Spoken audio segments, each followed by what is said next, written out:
Escucho así como un eco.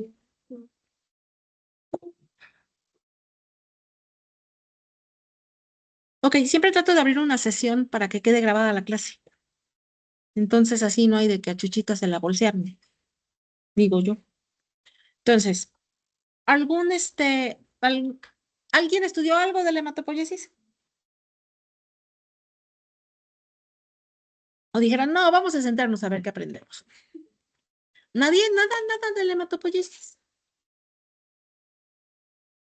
Le salvaste el honor al grupo.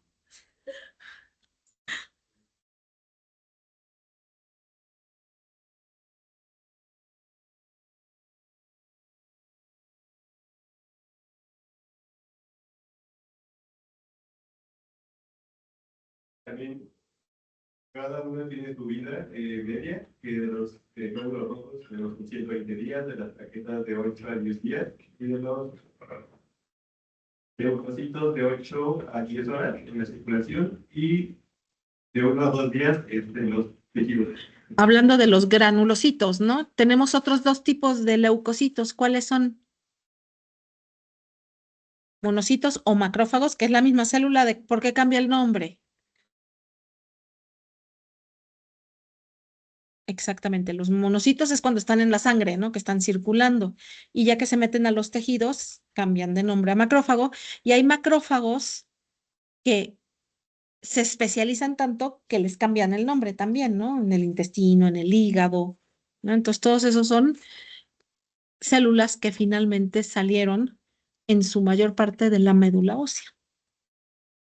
Si bien la célula madre linfoide sale de la médula ósea, la linfopoiesis no se lleva a cabo en la médula ósea, sino en los tejidos linfoides. Ya saben, tenemos primarios y secundarios y todos. Bueno, lo vamos a ir bien.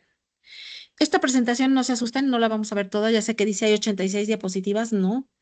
Les da el TMI, o sea, too much information, y se ponen en modo avión y ya no, ni entra ni sale información.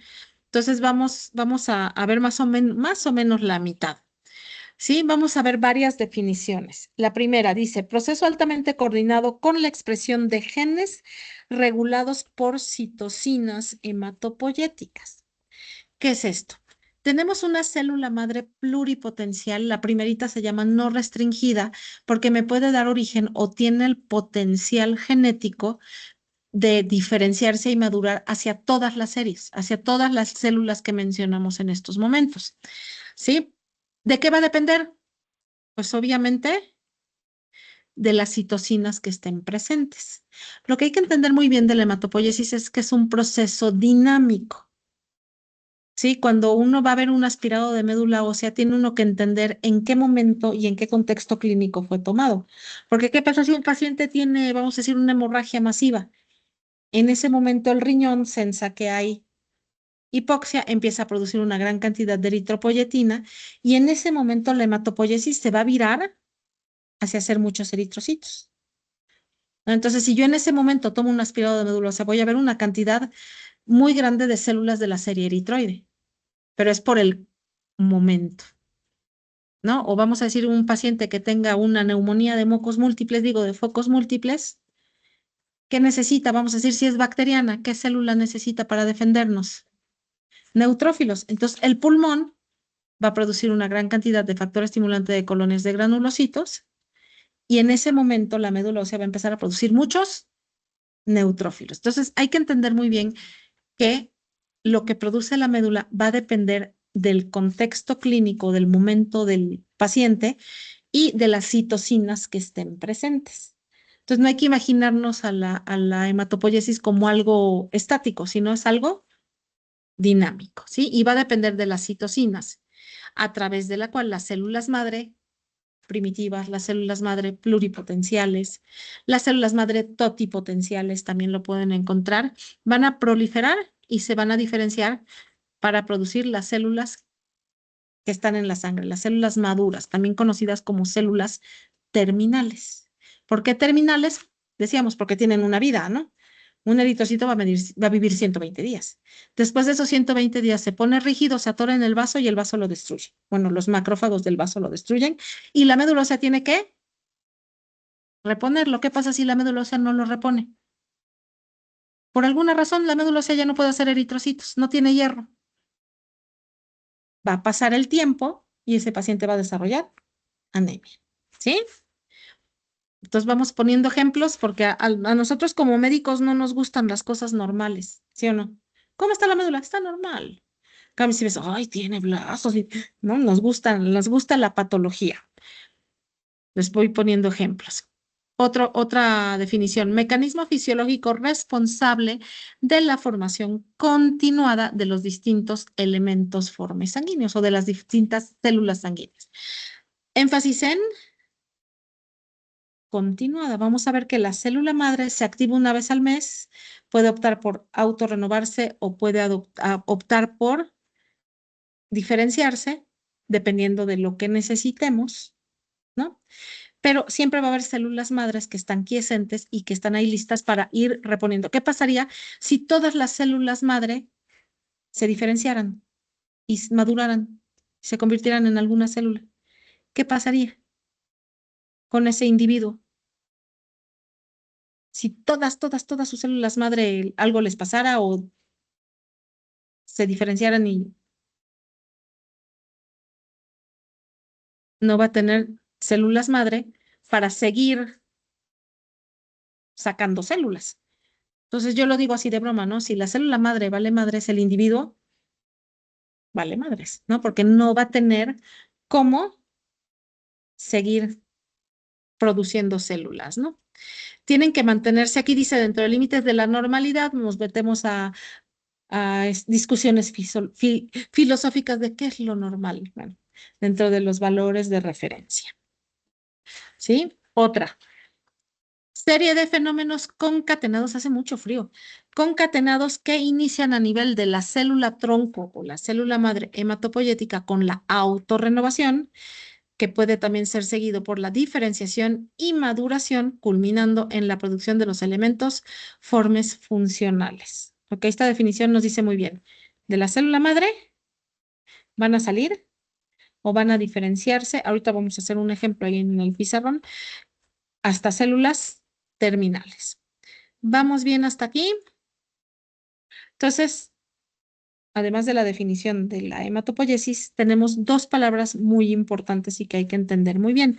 La diferenciación y la maduración.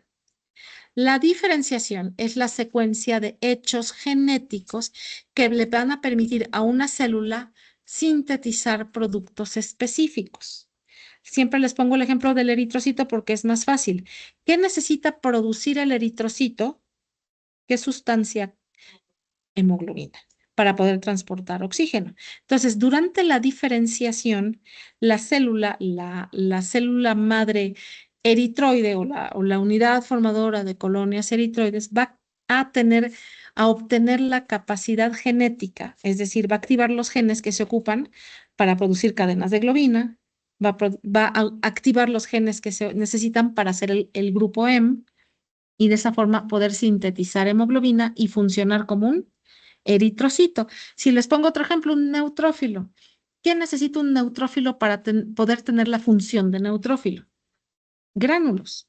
Entonces, vamos a tener que de la célula madre se hace restringida, se hace bipotencial, se hace unipotencial, ya tiene todos sus genes listos y entonces en etapa de promielocito puede producir los gránulos primarios y en etapa de mielocito va a producir los gránulos secundarios, ¿no? Y ya finalmente va a poder tener una función. Entonces, la diferenciación es la activación de esos genes. Son hechos genéticos que generalmente se inician por citocinas, ¿sí? Entonces, aquí, si yo se los acerco tantito, ay, perdón. Aquí tenemos, ¿no? Célula madre pluripotencial, multipotencial, comprometidas. Eso es la diferenciación. Ahora bien, la maduración es la secuencia de fenómenos bioquímicos. Es decir, es el momento en el que se empiezan a sintetizar cadenas de globina, se empieza a sintetizar el M y se produce la hemoglobina, o se empiezan a sintetizar los gránulos primarios y secundarios en los neutrófilos, o los gránulos en los megacariocitos para producir las plaquetas. Eso sucede durante la maduración. Son fenómenos bioquímicos que me van a llevar a cambios morfológicos que yo puedo ver en el microscopio. Puedo decir, este es un promielocito, mira, ya tiene gránulos primarios, el núcleo está de tal forma. Todos esos fenómenos bioquímicos que están pasando en la célula van a traducirse en cambios morfológicos. No sé si me explico. Iniciaron con la diferenciación, pero al final le van a conferir la capacidad funcional a la célula. Y aquí pongo el ejemplo de los granulocitos. Primero era un mieloblasto, luego se hizo un promielocito, mielocito, metamielocito, banda I, segmentado. Todos esos son los cambios bioquímicos y morfológicos. ¿Vamos bien hasta aquí? Si no me detienen, yo sé que hace frío, pero ¿qué le vamos a hacer? Todos los días, decíamos, los eritrocitos, las plaquetas, los granulocitos tienen una vida media, ¿no? Los eritrocitos viven 120 días, todos son, ¿cuál es la célula más abundante que tenemos en número circulando en nuestra sangre? Los eritrocitos. Tenemos millones por microlitro. Imagínense, millones por microlitro. Son un titipuchal, ¿no? Todos los días se van a producir 3 por 10 a la 9, o sea, el 3 con 9 ceros, por kilogramo de peso. Entonces son muchísimos. Plaquetas. Las plaquetas, ¿cuánto es el valor de referencia de las plaquetas? Ese sí siempre se lo saben, más o menos. ¿Cuántas plaquetas debemos de tener circulando? De 150,000 a 450,000. Hay alguna literatura que se va hasta 500. Por ejemplo, los Ruiz se van hasta 500. 1000 por microlitro, nuevamente, por microlitro. ¿Y leucocitos cuántos tenemos normalmente?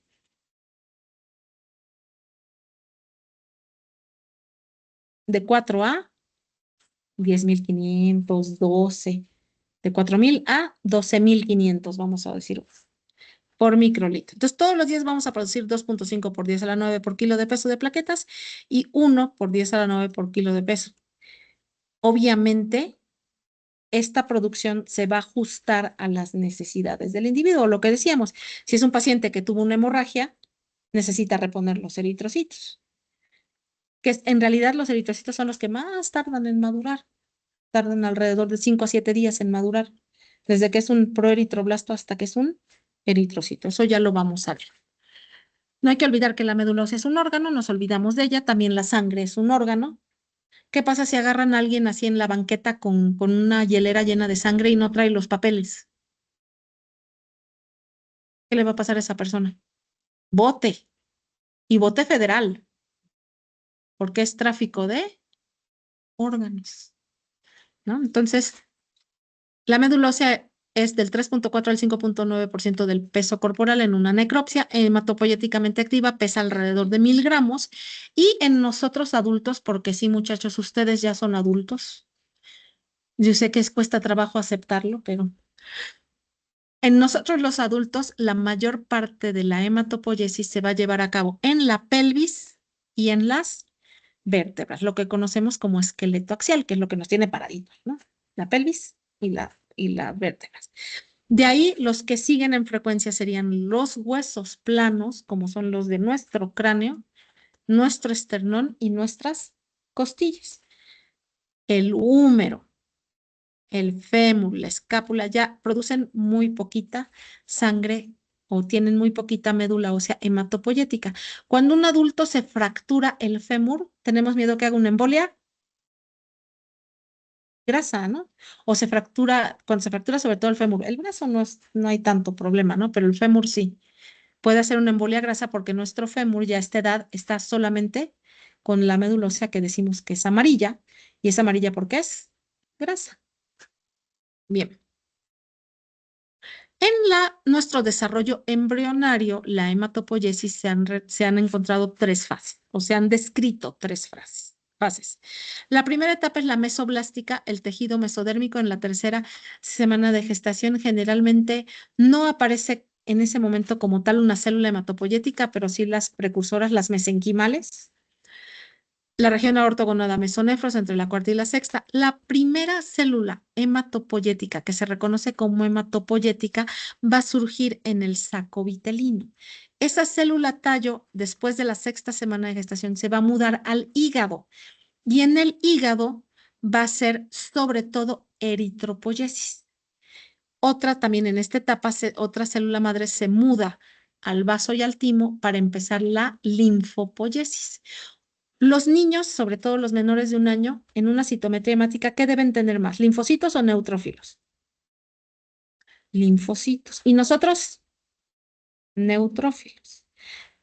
La linfopoyesis en nuestra vida embrionaria y fetal inicia antes que la mielopoyesis.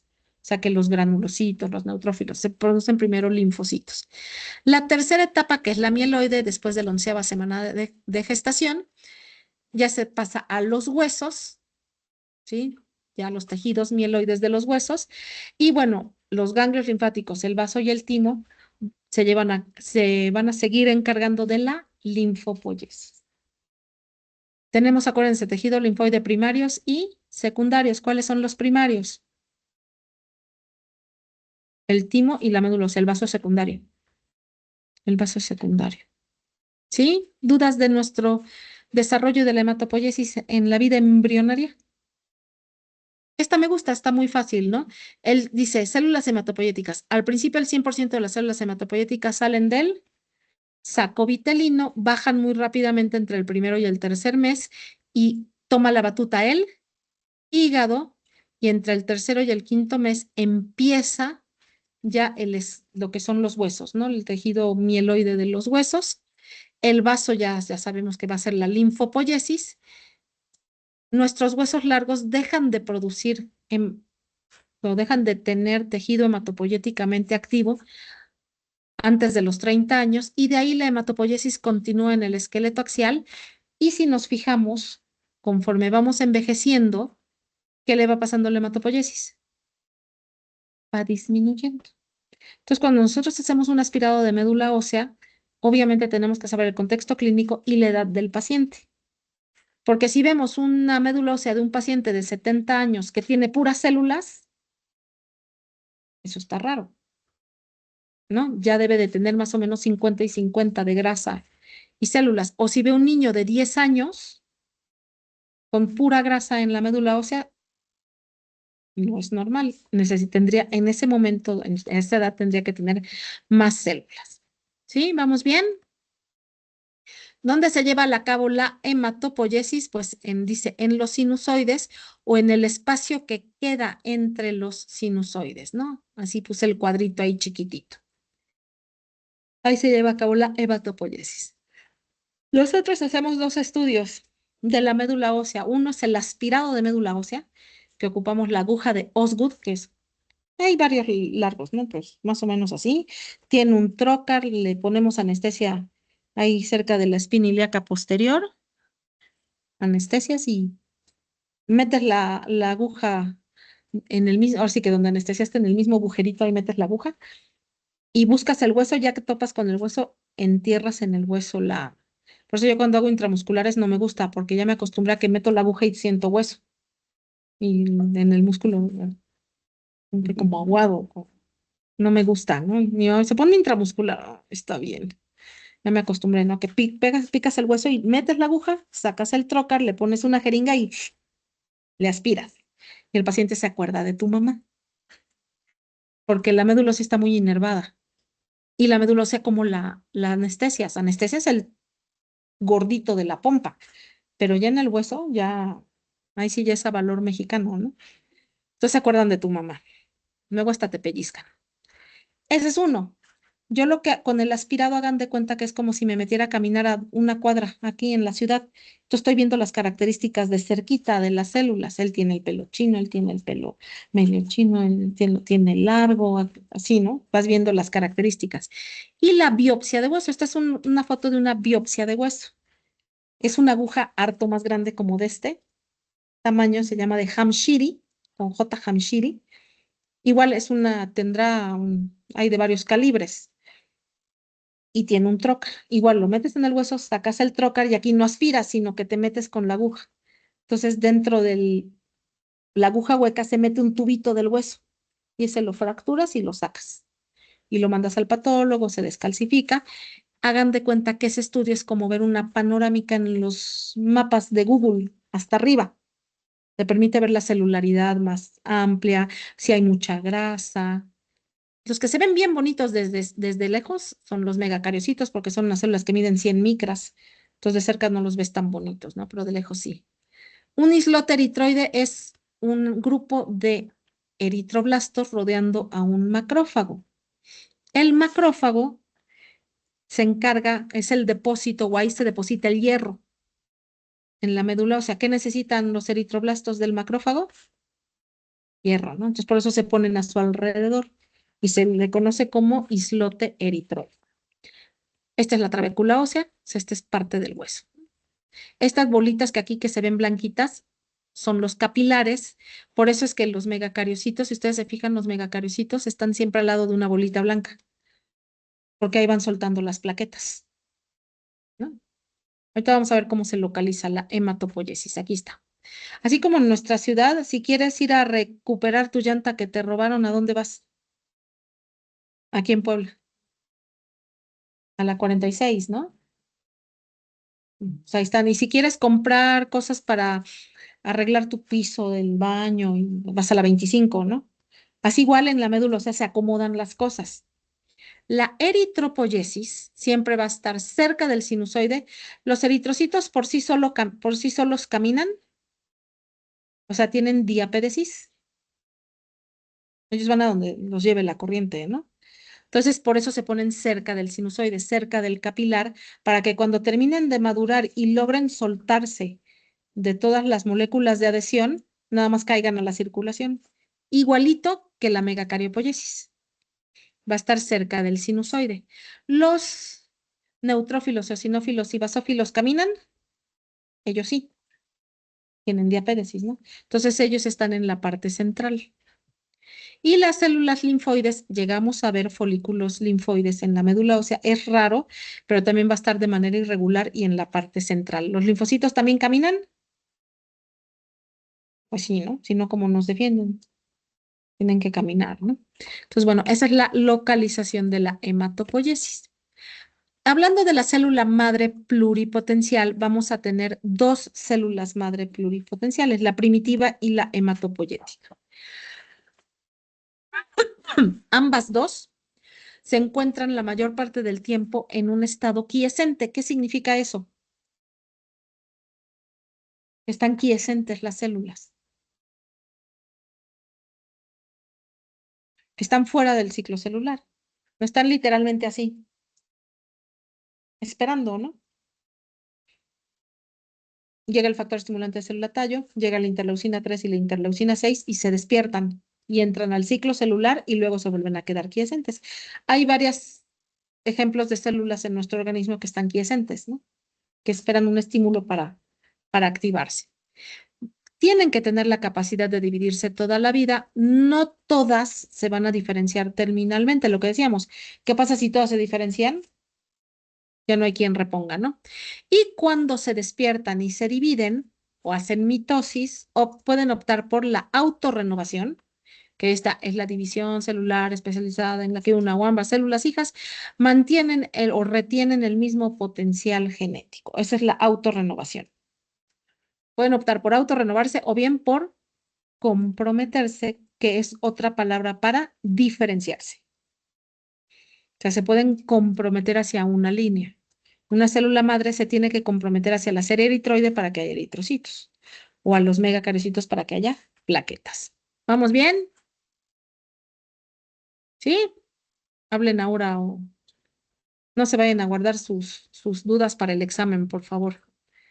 Entonces, las células están quiescentes, se van a activar durante 65 horas, una vez al mes. Son células mononucleares, es decir, tienen un solo núcleo. su citoplasma es translúcido con apariencia refractiva, tienen capacidad migratoria. Cuando hay una señal de alarma, cuando hay, por ejemplo, un golpe de citocinas estimulantes como el factor de estimulante de colonias de granulocitos, la célula madre se suelta de la medulosa y se sale a la circulación. Y ya que pasó, regresa. Eso se llama fenómeno de homing, así como home, pero con ing, homing. Sí, por eso es que podemos hacer los trasplantes de médula ósea de sangre periférica. Le metemos estimulantes de colonias a los donadores o al paciente, las células madres salen a la circulación y ahí las cosechamos. Y ya tienes tu bolsita con células madre. Y eso es lo que se le pone al receptor, ¿no? Ya sea autólogo o halogénico. Eso lo vamos a ver más adelante. La célula madre primitiva, ¿sí saben qué son los CDs? Los clústeres de diferenciación.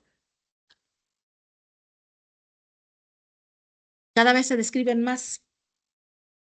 Bueno, la célula madre primitiva todavía no es la hematopoyética. Con estas células se están haciendo un montón de estudios para ver su plasticidad y las sacan y las inyectan en las rodillas para que generen cartílago o las inyectan en el corazón en zonas de infarto para que se conviertan en miocitos. Y así se están haciendo un montón de estudios para el páncreas, que el Parkinson. Estas células madre primitivas van a marcar solamente el CD117. El CD117 es el receptor de el factor estimulante de célula tallo, se llama c-KIT. Sí, entonces este CD117 no va a tener 34 y no va a tener 38. Aquí falta algo, debería de decir célula madre hematopoyética. La célula madre hematopoyética, su CD característico es el 34. Aquí les puse el 38, puede tenerlo, puede no tenerlo, no importa. El importante es el CD34 y el CD117. Estos CDs eventualmente se van a perder, ya que la célula haya madurado. ¿Sí? ¿Vamos bien? ¿Sí? Bueno, no se pongan en modo avión, ¿eh? Bueno, aquí me voy a detener tantito. Y les voy a borrar ese dibujo que hice y se los voy a volver a hacer porque es más fácil irlo explicando.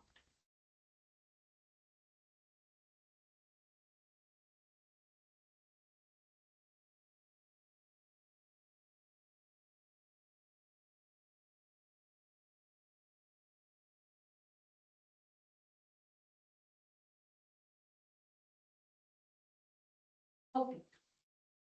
Dijimos de la célula madre pluripotencial que tiene CD de hematopoyética. Ya la otra me olvido tantito de ella. Tiene CD 34 y 117. ¿Sí? Esta tiene la capacidad de, así le ponemos una flechita que da la vuelta de autorrenovación. Pero también tiene capacidad de diferenciación. ¿Sí? Entonces, todo lo que sabemos de la hematopoiesis se estudió en cultivos de cordón, de células madre de cordón humano. ¿Sí? Y entonces hay unidades formadoras de colonias y unidades formadoras de brotes. Luego se pelean el brote y antes que la colonia. Y entonces dicen, no, la colonia, miren, pues que el brote. Yo pienso así, en esa son muy pocas, mientras que se hagan la hematopoiesis. Entonces, por eso pongo UFC, unidad formadora de colonias. La primerita, la célula madre pluripotencial no restringida, la pueden encontrar como una unidad formadora de colonias LM, que significa linfomienoide, y les está diciendo perfectamente que puede dar la célula madre linfoide y la célula madre mieloide. O sea, puede darnos todas. También la pueden encontrar como BL, que significa blastos, o como S, de stem cell, célula tallo, ¿no? Tiene 34, tiene 117, llega la interleucina 3 y la interleucina 6, el factor estimulante de célula tallo, y empieza la diferenciación. Y lo primero, esto es viendo todo de forma dicotómica y fácil. Obviamente se pueden combinar de diferentes maneras, excepto esta primera. Esta primera sí o sí se divide en dos. La unidad formadora de colonias linfoide, que no es otra cosa más que la célula madre linfoide, que me puede dar todos los tipos de linfocitos, B, T, natural killer, todos. Ella se va a mudar, ¿sí o no? Bueno, para empezar, sí tiene autorrenovación y se va a ir al brazo, al timo, a los ganglios linfáticos, al mal, ¿sí? Claro. Cierta cantidad de linfopoiesis se puede llevar a cabo en la nebulosa, pero no es lo frecuente, no la vemos tanto. Esta sería la unidad formadora de colonias. Algunos ponen así mieloide, tal cual, ¿sí? O a mí me gusta más la unidad formadora de colonias, GEMF. ¿Por qué me gusta más? Porque me está diciendo lo que me va a dar. La GD, granulocitos, los tres. La E, eritrocitos. Una M, megacariocitos, que son al final las plaquetas. Y la otra M, monocitos. Esta, además de tener el 34 y el 117, va a adquirir el 33. Todas las hijas de la gen, todas, eres hija de la gen. Sí, ¿por qué? Porque tengo el 33. Lo conserva toda la vida, los eritrocitos, los neutrófilos, todos tienen 33. A veces en concentraciones muy bajitas, pero lo tienen. ¿Sí? Entonces, este es el característico de la gen. Al compartimento de arriba ya no lo dije, se le llama pluripotencial no restringido. A este que tiene a la célula madre mieloide y a la célula madre linfoide se le llama otra vez pluripotencial, perdón la letra, restringido. ¿Por qué está restringido? Porque se restringe solo a 4 días de lugar. Ya nada más esta nunca en su vida va a poder dar ya linfocitos y aquella no va a poder dar. Ya no, a lo que voy no se puede regresar, porque al activarse la diferenciación se van inactivando y activando genes, que es lo que les va a dar, acuérdense, el potencial genético para poder producir lo que se ocupe, ¿no? Entonces, me voy a olvidar de los linfoides, ya no voy a hablar más de eso, porque se van a ir a los daños, y estamos hablando de la hematopoiesis en la médula ósea, entonces vamos con la mieloide. Viendo nuevamente las cosas de forma dicotómica y fácil, esta podríamos decir que da unidad formadora de colonias. Generalmente a los eritrocitos les gusta juntarse con los megacariocitos, con la fogosita. Y esta sería la otra, ¿no? La unidad formadora de colonias. A los monocitos les gusta juntarse con los granulocitos. Entonces le ponemos pequeño. Viéndolo de forma simplista, nunca he podido hacer conchetes, nunca en mi vida me salen horribles. Es el compartimento bipotencial. ¿Ok? Insisto, viendo así las cosas de forma simple. Todavía aquí siguen teniendo 34, siguen teniendo 117, siguen teniendo 33, conforme se vayan comprometiendo van a ir adquiriendo otros, y al final de la maduración van a perder el 34 y el 117. Ya no lo van a tener. ¿Por qué? Porque ya maduraron. Ya no están cerca de la célula madre, ya no pueden dar tantas células. Entonces, si nos vamos, estos son los bipotenciales, sí, ya estaba yo perdiendo. Entonces, otra vez lo hacemos de forma dicotómica para que sea fácil.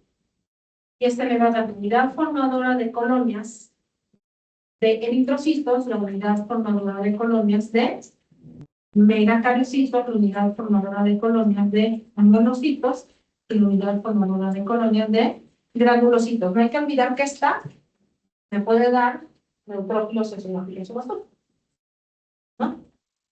A esta, como quien dice, vale por 3.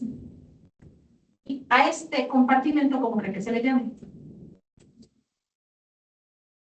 Unipotencial o, ya me dio calor, unipotencial o más frecuentemente, y a mí me gusta más, progenitoras. Estas son las, ¿no? Ya tengo que decir. ¿Sí? Hasta aquí termina la diferenciación. Aquí ya todos los genes que se tenían que activar para que esa célula tenga el potencial de convertirse en la célula terminal ya se activaron. Este ya nunca me va a dar eritrocitos y este ya nunca así, ¿no? ¿Por qué? Porque ya están comprometidas, ya están diferenciadas. ¿Sí? De aquí para abajo empieza la maduración. Ya tenemos los genes, ahora van a empezar a producir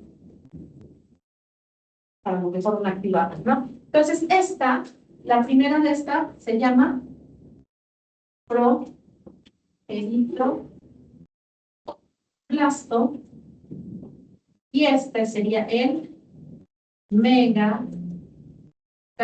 Le voy a poner BL para que no esté tanto plasto y este es el monoblasto y el mieloplasto. Y aquí no voy a poner. Van a dar problemas allá. Blanco y mieloplasto. A partir de esto, todas, si se fijan, terminan en blasto. En una leucemia aguda, lo que sucede es que esta célula se atora en esa etapa y ya no puede madurar. Estas primeras, a partir de aquí que empieza la maduración, todas estas primeras, hasta que sean lo que van a ser, son las células precursores. No se las voy a escribir porque son un montón de cada serie, pero hagan de cuenta que el proeritroblasto se va a los 3 eritroblastos, luego al reticulocito y finalmente es un eritrocito, blasto, megacarioplasto por megacariocito, y le ponemos. ¿En qué terminan? Plaquetas, monoblasto, promonocito, monocito,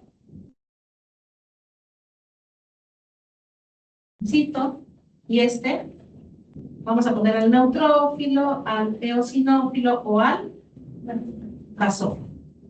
Todas estas que van a estar aquí intercaladas son las células precursoras y finalmente están las células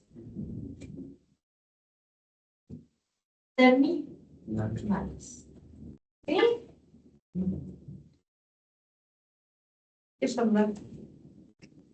Ya me lo sacaron. Ok. ¿Vamos bien?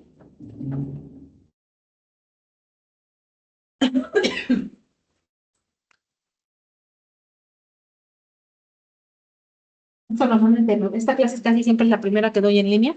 Ya tenía mucho que no hacía eso a mano. Está bien.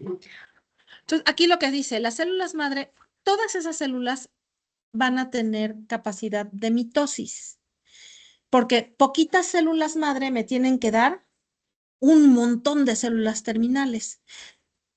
En cierta etapa de la maduración, que lo vamos a ver, la célula pierde la capacidad de mitosis. Si pensamos en el eritroblasto, cuando el eritroblasto policromatófilo, los vamos a ver, no, más le estoy adelantando, se convierte en un ortocromático, ya pierde la capacidad de mitosis. O cuando un mielocito se convierte en un metamielocito, ya no puede dividirse. Y así, ¿no? Cada célula tiene su momento en que pierde la capacidad de mitosis y se convierte en una célula terminal que solamente madura. ¿Sí? Las células diferenciadas terminalmente, con excepción de los linfocitos, nuestros linfocitos, eso sí, tienen capacidad de mitosis toda la vida, ¿sí o no?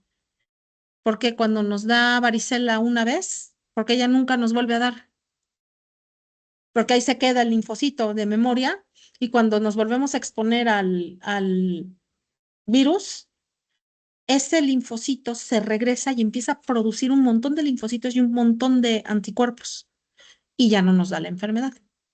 Por eso es que los linfocitos siempre van a tener capacidad de mitosis o de autorrenovación, si quieren mandarle. Pero un eritrocito, por más que quiera, ya en etapa de eritrocito ya no me va a dar otro eritrocito. O un neutrófilo, lo único que va a hacer es vivir 10 horas y morirse. ¿Sí? ¿Vamos bien?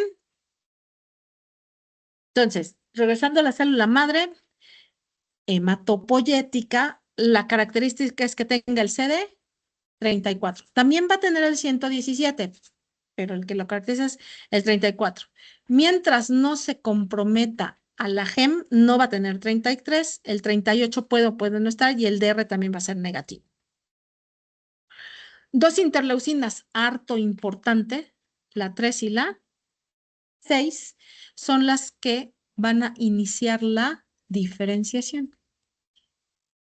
¿De qué depende de que se diferencien o que se autorrenoven? Del microambiente medular, de nuestras necesidades. Si en ese momento necesito eritrocitos, las células madres se van a empezar a diferenciar y a comprometerse hacia la serie eritroide. Si necesito plaquetas, va a haber mucha trombopoyetina, se va hacia las plaquetas. Si necesito neutrófilo, va a haber mucho factor estimulante de crecimiento granulocítico y se va a ir hacia los neutrófilos. Lo que necesito que entiendan muy bien es que la hematopoiesis depende del momento del clínico del paciente, de las necesidades de cada uno de nosotros, y es un proceso dinámico. ¿Sí? ¿Vamos bien? Esto es lo que les dibujé ahí. La célula tallo tiene autorrenovación, puede hacer autorrenovación o bien diferenciarse hacia ya un potencial restringido, a una célula progenitora y finalmente a una célula terminal. Y esto es lo que les escribí ahí. Nada más que siento que es mejor como se los voy escribiendo, se entiende mejor a verlo nada más aquí. Tengo el compartimento pluripotencial que se divide en dos, restringido y no restringido. Y aquí está, el no restringido es BL o linfomieloide, el restringido es la GEM con la linfoide. Luego tengo el bipotencial, que los combinamos como queramos. Luego tengo el unipotencial o progenitoras, que ya están solitas. Luego tengo las precursoras que empiezan con los que terminan en blasto, proeritroblasto, mieloblasto, monoblasto, megacardioblasto o linfoblasto. Aquí hay entre esta y esta hay muchas células, muchas etapas madurativas hasta que llegan al compartimento terminal, que ya es el eritrocito, el monocito, el neutrófilo, la plaqueta, el basófilo, sinófilo, linfocitos. ¿Sí quedó así más claro? ¿Vamos bien? Yo sé que es súper tedioso esto, de verdad que yo lo sé, pero trato de... Este es lo que decía yo hace rato, nunca se me hubiera ocurrido hacerlo de lado, siempre lo hago de arriba para abajo.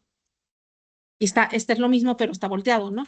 Aquí está la pluripotencial no restringida, luego están las multipotenciales o pluripotenciales restringidas, las bipotenciales, las unipotenciales o comprometidas o, ¿qué otro nombre tiene? Empieza con P, progenitoras y finalmente ya nos saltamos toda la maduración hasta las diferenciadas. Al final de esta presentación viene la eritropoiesis, mielopoiesis, megacariopoiesis. Bien divertido. Para que conozcan las células, les va a gustar, yo lo sé. ¿Dudas o preguntas hasta aquí? Como que esa es la introducción. Y dicen, esa es la introducción, está como mi maestra de pilates. Ese fue el calentamiento y tú ya estás tirado en el piso. Entonces, esta fue la introducción, ya me desquité, miren, no se me había ocurrido. Entonces, el microambiente. El microambiente medular engloba el conjunto de sustancias químicas, hormonales y diversos tipos celulares. ¿Sí? El microambiente es dinámico. Estas son las principales células de las que vamos a ver las funciones, las endoteliales, linfocitos T, macrófagos. Los linfocitos T viven en la médula también. No queremos muchos linfocitos T en la médula porque luego les da por matar a la célula madre. Entonces hay poquitos. Adipocitos, células reticulares. Ahorita vamos a ir viendo las funciones. Entonces, el estroma o microambiente es necesario para que sobrevivan las células hematopoyéticas y que puedan diferenciarse.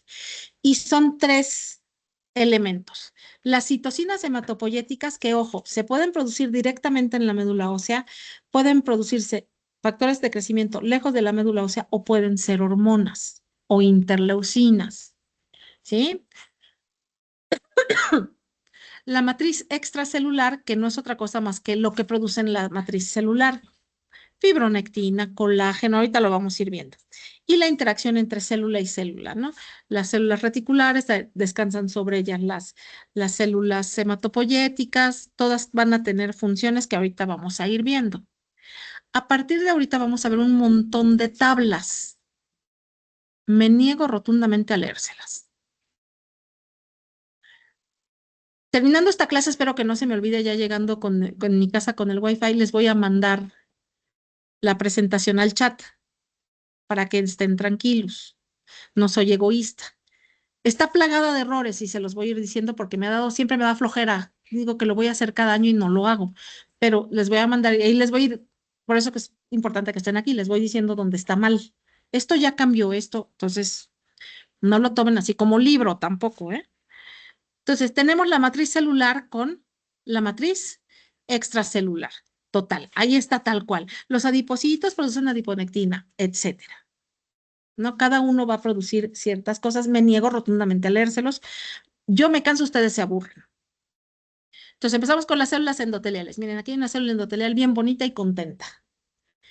Todos sabemos que las células endoteliales son la parte más interna de nuestros vasos y cuando ya son capilares es lo que queda, ¿no? Casi prácticamente las puras células endoteliales, ya no queda tanta estructura.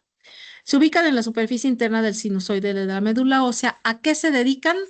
Controlan la entrada de sustancias y el tráfico celular. Yo pongo de ejemplo que es el mono que está en la puerta donde va uno al bar y a la discoteca. Ya no sé cómo le dicen en estos tiempos. La verdad es que nunca fui mucho de eso y ahora menos, ¿no? Entonces, ellos son los que dicen, tú sí entras, tú no entras. ¿Sí? Regulan el tráfico. Tienen receptores para el factor de von Willebrand, colágeno tipo 4 y laminina, y son en donde van a estar todas las moléculas de adhesión. Estas moléculas de adhesión van a ser muy importantes en la hematopoiesis porque son las moléculas que se encargan que las células no salgan antes de tiempo. Tenemos circulando de la serie eritroide células con núcleo. ¿Es normal ver eritroblastos en la sangre periférica? No, porque están pegados. Estas moléculas de adhesión no los sueltan hasta que se convierten en reticulocito. Entonces, una vez que la célula se convierte en reticulocitos, se activan un montón de sustancias que cortan con las moléculas de adhesión y es como puede salir la célula. Les pongo el ejemplo de los neutrófilos. Antes del neutrófilo que viene, es las bandas, ¿no? Yo digo que es la que conocen muy bien los cirujanos cuando es apendicitis, ¿no? ¿Trae bandas? ¿Por qué? Porque cuando hay una inflamación o algo, aparecen más bandas, ¿no? Entonces, sí es apendicitis. A veces las bandas tardan en salir. Hay que tener cuidado, ¿no? Entonces, la médula ósea no suelta a la célula hasta que está en etapa terminal y por eso es muy importante tanto la célula endotelial como las moléculas de adhesión, ¿sí? Entonces, esas son las células endoteliales. Seguimos con las células, las otras son como que más facilitas. A las células reticulares está la célula endotelial, o sea, el vasito sería afuera y todo lo que está, imagínense, todo lo que está aquí. La puerta la célula endotelial y aquí adentro todo esto es la médula. Entonces, afuera de la célula endotelial se ponen las células reticulares. Aquí dice, envuelve la pared externa del sinusoide formando una vaina y sintetiza fibras reticulares, que es donde se quedan, entre esas fibras reticulares se quedan las células hematopoyéticas madurando y diferenciándose. ¿Sí? Ya empecé con la tos. Los adipocitos, es que ya es muchas horas de estar hablando. Los adipocitos se originan mediante lipogénesis a partir de los fibroblastos Producen adiponectina que inhibe la apoptosis de la célula endotelial y también producen leptina y osteocalcina que promueven la granulopoiesis, la osteogénesis e inhiben la linfopoiesis. Por eso es que en la mayor parte de las células que están en nuestra médula ósea son de la GEM o son mieloides. Las células estromales son las nodrizas de las células hematopoyéticas y se encargan de ejecutar interacciones entre las células, inhibiendo la diferenciación mieloide y estimulando las células T.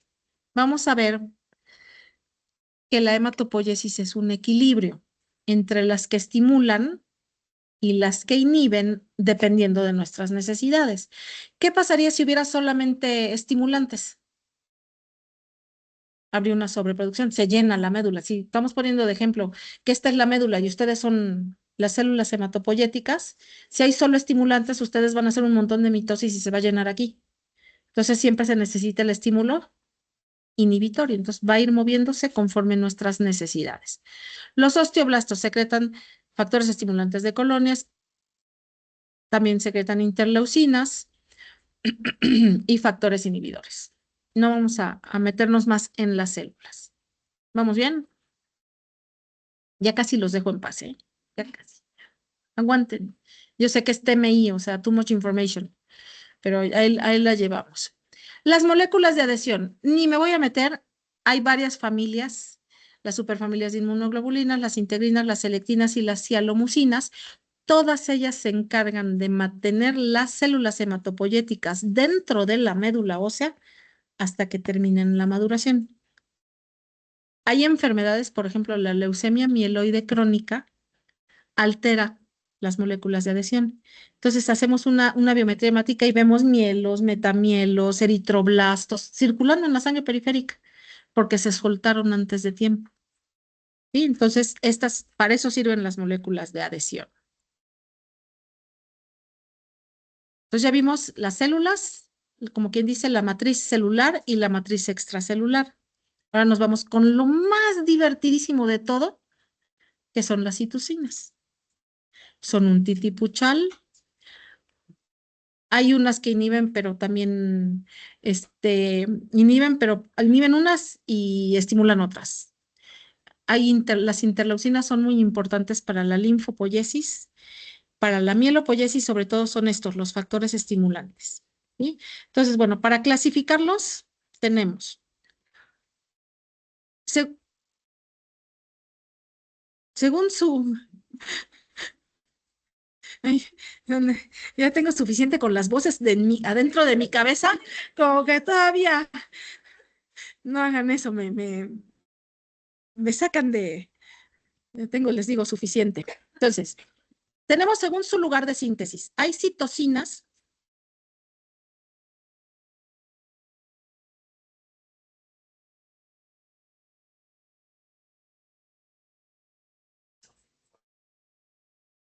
Ya ven lo que pasó. No aguantan ni 2 horas, ni 4 horas de clase. Bueno, el sábado vamos a tener que repetir 3 diapositivas para que ya no. Son una, dos. Son 3 diapositivas. Tenemos, según su lugar, si abren la sesión se va a quedar grabado. Según su lugar de síntesis, hay citocinas que solamente se sintetizan en un lugar. El mejor ejemplo es la eritropoyetina. El 95% de la eritropoyetina que nosotros tenemos, ¿dónde se produce? En el riñón. El riñón sensipoxia dice, necesito eritrocitos y produce eritropoyetina. Entonces, eso es un ejemplo de una que se produce en un lugar. El siguiente ejemplo es el factor estimulante. ¡Ah! Es el factor estimulante de colonias o factor estimulante de crecimiento. No, no me gusta escucharme a mí misma. De granulocitos y monocitos. Les digo, tengo suficiente con las voces dentro de mi cabeza, ¿no? Ya. Este factor estimulante, su nombre lo dice, factor estimulante de crecimiento de granulocitos y monocitos. Desde un punto de vista evolutivo, ¿nos conviene que se produzca solo en un lugar? No. Se produce en muchos lugares, en los pulmones, en el riñón, en la vejiga, en el músculo. ¿Por qué? Porque es el que va a avisarle a la médula ósea que hay una infección, ¿no? Entonces se produce en muchos lugares. Igual el factor estimulante de colonias de granulocitos se produce en muchos lugares, ¿sí? Entonces es un ejemplo de multiorgánico. Y hay otros que son humorales, que se producen más ahí mismo en la adentro de la médula ósea, ¿no? Se libera directamente en el estroma. Entonces, es ejemplo de lugar de síntesis. Luego tenemos por el tipo de acción. Regresamos a la eritropoyetina. ¿Qué pasa con un paciente que tiene enfermedad renal crónica? Ya no tiene eritropoyetina, es una falla de la función endocrina del riñón, ¿sí o no? Entonces, el paciente con insuficiencia renal o enfermedad renal hace anemia, no hace leucopenia ni trombocitopenia. Es un ejemplo de una citosina que tiene acción limitada a un linaje. Tenemos las que actúan en varios linajes, que igual es la GM. El factor estimulante de colonias de granulocitos y monocitos depende con quién se junte. Si se junta con, si hay eso y mucha eritropoyetina, la hematopoiesis se va a ir hacia la serie eritroide. Pero si hay GM y G, entonces se van a producir neutrófilos. Si hay GM y trombopoyetina, se van a producir plaquetas, depende con quién se junte. Entonces es acción en varios linajes. Y luego tengo las que actúan de forma concatenada o en diferente momento. Primero entra el factor estimulante de stem cell, luego entra la eritropoyetina. Si no entra este primero, no activa los genes que se requieren para que entre el segundo. Entonces ya valió queso, ¿no? Y esa era, bueno, no, falta una. Las funciones. Una citosina tiene varias funciones. El factor estimulante de colonias de granulocitos en la serie, en los neutrófilos, va a estimular su función, induce su maduración, ayuda a que las células se diferencien y se comprometan hacia esa serie. Proliferación y supervivencia, es decir, una acción multipotencial. ¿Sí? Y ahí nos vamos a quedar, porque ya vienen un titipuchal de todas las citocinas de tablas y tablas. ¿Dudas o preguntas hasta aquí? ¿No? ¿Seguros? Bien.